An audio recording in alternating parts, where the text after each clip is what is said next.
मोदी जी ने एक काम किया है, दुनिया की सबसे बड़ी फेक न्यूज फैक्ट्री बनाई है और दुनिया की सबसे बड़ी व्हाट्सएप यूनिवर्सिटी भारत में स्थापित करी है और हर चरण चुंबक उसका सदस्य है। आपको मैं बताती हूं, उन्होंने आतंकवाद पर बात बोली। निकालिए अपने अपने फोन अभी, पिछले 2 हफ्तों में राजौरी में और पुंछ में आतंकवादी हमले में हमारे 5 जवान राजौरी में और 5 पुंछ में शहीद हुए।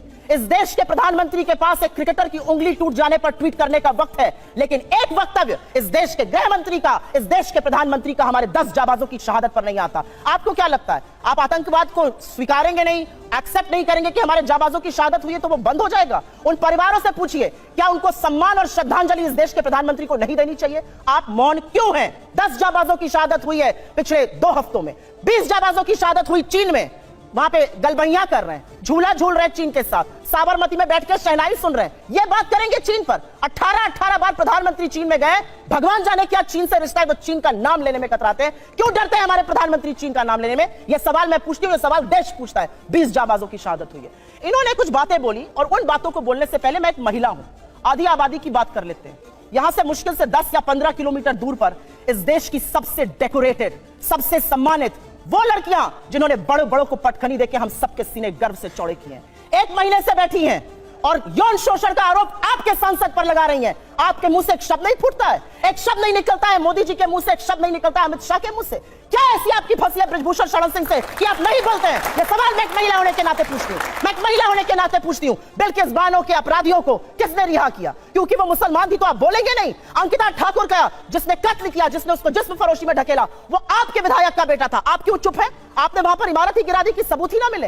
आपका विधायक दोषी पाया गया है हत्या और सामूहिक बलात्कार का, कुलदीप सिंह सेंगर। यह बात करेंगे महिला सुरक्षा पर। ये चूड़ियां भेजते थे प्रधानमंत्री को, आज इनके मुंह से एक शब्द नहीं फूटता।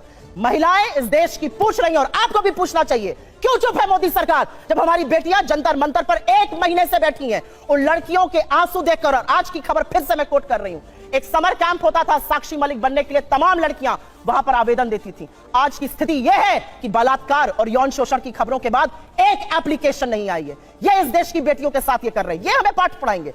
इन्होंने एक बहुत बड़ी बात बोली और वो बात बोलते बोलते पाकिस्तान पर चले गए। आज तक इस देश का यह न्याय था कि आज तक आईएसआई ने हमारी जमीन पर पैर नहीं रखा था। आईएसआई को पठानकोट बुलाकर आप निरीक्षण कराते हैं, लाहौर आप चले जाते हैं लपके हुए, भगवान जाने सिवई खाने, बिरयानी खाने, और सवाल हमसे आप पूछिएगा। आसिया अंद्राबी आपका चेहरा बनती है श्रीनगर में और सरहद पार जाके आतंकवादी गतिविधियों में शामिल है। आप एक दुर्दांत आतंकवादी को, यूसुफ को वहां पर टिकट देते हैं क्योंकि आपको अपनी सत्ता करनी है। ये कैसे लोग हैं? ये किस तरह के लोग हैं? ये जाबाजों की शहादत पर चुप रहेंगे, मणिपुर जलेगा ये चुप रहेंगे, ये प्रचार करते रहेंगे। इनको ये याद है कि इनको क्या क्या कहा गया। कर्नाटक जाकर क्या कहते थे साहब? मुझे फलाने ने ये कहा। कर्नाटक ने क्या कहा? कर्नाटक की जनता ने कहा मुद्दे है बेरोजगारी, मुद्दे है महंगाई और मुद्दा है भ्रष्टाचार। अगर उस पर बात होगी तो हम बात करेंगे, नहीं तो विपक्ष में बिठाने का आपको काम करेंगे। साहब हिमाचल गए थे, हार गए, कर्नाटक गए, हार गए, और ये विश्वगुरु बने फिरते हैं। इनकी बातें सुन लीजिए तो भारत शायद 1947 में ही आजाद हुआ हो, के बाद अब 2014 में आजाद हो गया हो। मेरा अपना मानना है कि कुछ बातें जब समझ में नहीं आती उसको नहीं बार बार बोलना चाहिए। मैंने आपको एक बार पहले भी शो पे समझाया है। हम मैन्युफैक्चरिंग कर रहे हैं मोबाइल की, जी नहीं, हम मोबाइल फोन की असेंबली कर रहे हैं। हमारा जो इंपोर्ट का बिल बढ़ा है वो इसलिए बढ़ा है क्योंकि हम उतना पार्ट असेंबल कर रहे हैं, वैल्यू एडिशन नेगेटिव है। हमारा जो कार का एक्सपोर्ट का मार्केट था वो कम हो गया है। सच को स्वीकारिए साहब, तब आप सच का समाधान कर पाइएगा। बेरोजगारी नहीं है, महंगाई नहीं है, अडानी ने कोई महाघोटाला किया ही नहीं है, चीन है ही नहीं। जब आप आंखों पर पट्टी बांधकर शासन चलाइएगा तो देश का वो हाल होगा जो हो रहा है। मैं तो एक महिला होने के नाते एक ही सवाल पूछना चाहती हूं कि हाथरस की गुड़िया को आप 2:30 बजे जलवाएंगे, दोषी रेप में आपके विधायक पाए जाएंगे, आपके सांसद के ऊपर यौन शोषण का आरोप है, आपके विधायक का बेटा एक लड़की के कत्ल का मुलजिम पाया जाता है। आप अब महिलाओं की बात कब करिएगा? बेटी बचाओ बेटी पढ़ाओ का नारा देने वालों से यह सवाल मेरा है कि साक्षी मलिक और विनेश फोगट से आप कब मिलने जाइएगा, उसका जवाब दीजिए। जवाब दे दूंगा। पहली बात तो व्हाट्सएप यूनिवर्सिटी का कमाल देखिए साहब, असेंबली होती है, वैल्यू एडिशन नेगेटिव हो जाता है। अरे भैया ऐसा कहीं होता है? अगर कहीं पर कोई आपको असेंबल करने को देता है तो अपना प्रोडक्ट देते तो आप उसमें सर्विस चार्ज लेकर ही बेचेंगे। $1 बिलियन का हम लोगों ने एप्पल के फोन एक्सपोर्ट किए हैं असेंबल करके ही। 25% आईफोन 14 भारत में बने हैं। इसे कहते हैं व्हाट्सएप यूनिवर्सिटी या राहुल गांधी यूनिवर्सिटी, आप जो भी समझ लीजिए। अब दूसरी बात मैं कहना चाहता हूं, दूसरी, अरे भाई आपने हमने आतंकवाद की इतनी घटनाएं उत्तर से दक्षिण तक बता दी। अब दक्षिण कश्मीर के 4 जिलों में रह गया है, वो दिखाई नहीं पड़ा। उसके लिए इनको आंकड़े चाहिए, पर मैं कह सकता हूं हमारी सरकार के किसी नेता ने आतंकवादियों के लिए आंसू नहीं बहाए। हम ये कह सकते हैं हमारे किसी नेता ने आतंकवादियों के लिए पलक पावड़े नहीं बिछाए। संसद भवन पे हमला हुआ, जिन जाबाजों ने अपनी जान दे दी, उन्होंने, उनके परिवारों ने मेडल लौटा दिए। चूंकि अफजल गुरु को 7 साल तक सर्वोच्च न्यायालय से निर्णय होने के बाद फांसी नहीं दी रही थी, परंतु सोनिया जी की आंख में आंसू नहीं आए, बटाला हाउस के एनकाउंटर के आरोपियों के लिए आंसू आए। हमने किसी जाकिर नायक को शांति का मसीहा कहने वाले, इशरत जहां को बेटी कहने वाले, अफजल को हालात का मारा कहने वाले, हाफिज को साहब कहने वाले, ओसामा को जी कहने वाले, बुरहान वानी को भटका नौजवान कहने वाले आतंकवाद पे भाषण दे रहे हैं। इसलिए अब महिला की बात करता हूं। बिल्किस बानो की बात ये कर रहे हैं, 14 साल वो लोग जेल में रख के आए, मुस्लिम थी इसलिए बोला। इसी पश्चिमी उत्तर प्रदेश में एक मुस्लिम महिला थी इमराना, जिसके साथ उसके ससुर ने बलात्कार किया और मौलवी ने फतवा दे दिया कि बाद से वो अपने ससुर की पत्नी और पति की मां हो गई, और जलवाए जलाल से वो मौलवी साहब विद्यमान थे, चू नहीं बोला। ये इनका महिलाओं के प्रति सम्मान था। हमारे यहां किसी ने नैना साहनी को तंदूर में जलाया, छोड़िए वो सब आरोप प्रत्यारोप। मैं तो 100 बात की बात कहना चाहता हूं, वो कहां गए उन लोगों का सम्मान करते थे जिन्होंने कश्मीर वैली में लिखा, छोड़ के चले जाओ हिंदुओं से और अपनी बेटियों को छोड़ जाओ। वो गिरजा टिक्कू जिसके साथ सामूहिक बलात्कार के बाद आरे से काट दी गई और चू नहीं निकला किसी के मुंह से। वहां एक किसी महिला एक के साथ नहीं, पूरी कम्युनिटी के साथ हुआ और सब मौन साधारण की रहे, क्योंकि वो सेकुलरिज्म का सुंदर संगीत था, उससे इनको वोट मिलने थे। कहते हैं आईएसआई भारत की धरती पे नहीं था। मैडम, आपकी सरकार के समय में रिपोर्टें हैं आईएसआई के कितने मॉड्यूल्स काम कर रहे थे, और जो आप बता रही हैं वो कहानी तो बहुत पुरानी हो गई।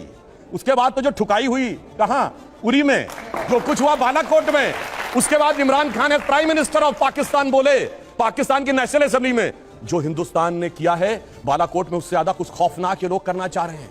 आप ये सोचिए, आप शांति के कबूतर उड़ाते थे और हमने बाज उड़ाए हैं गुरु गोविंद सिंह जी की तरह। और आपने लास्ट में कहा शायद देश 1947 में, 2014 में नहीं, आप 47 से मानते हैं, ये राष्ट्र सनातन है, चिरंतन है, 1947 में पैदा हुआ नहीं है। इसीलिए इस राष्ट्र को कोई अपने को फादर कहने लगता है, कोई क्रिएटर कहने लगता है, कोई राष्ट्र का निर्माता कहने लगता है। ये राष्ट्र वो है। अब लास्ट में एक बात करो, कर्नाटक बात कही, बिल्कुल अच्छी बात है, पर मैं पूछना चाहता हूं, कर्नाटक में चुनाव परिणाम आए, हम हारे और ये जीते, और पूछना चाहता हूं, राहुल गांधी जी ने जाकर ये कहा था कि इंडिया में डेमोक्रेसी ऑलमोस्ट खत्म हो गई है, सारे संस्थान अब काम नहीं कर पा रहे हैं। तो मैं पूछना चाहता हूं, 2 सुप्रीम कोर्ट के जजमेंट आए जो आपने कहा आपके पक्ष में आए, उसके बाद अब इलेक्शन कमीशन सही है कि नहीं, ईवीएम सही है कि नहीं, आप डेमोक्रेसी से जीते हैं कि नहीं कर्नाटक में? मेरा मानना है कि अगर हम ईमानदारी से स्वीकार करते हैं कर्नाटक में हारे हैं, कांग्रेस को ईमानदारी से क्षमा मांगनी चाहिए कि आगे से हम अपने राजनीतिक हित के लिए विदेश की धरती से जाकर कभी इस देश को बदनाम करने की कोशिश नहीं करेंगे। और पुनः मैं कहना चाहता हूं, आज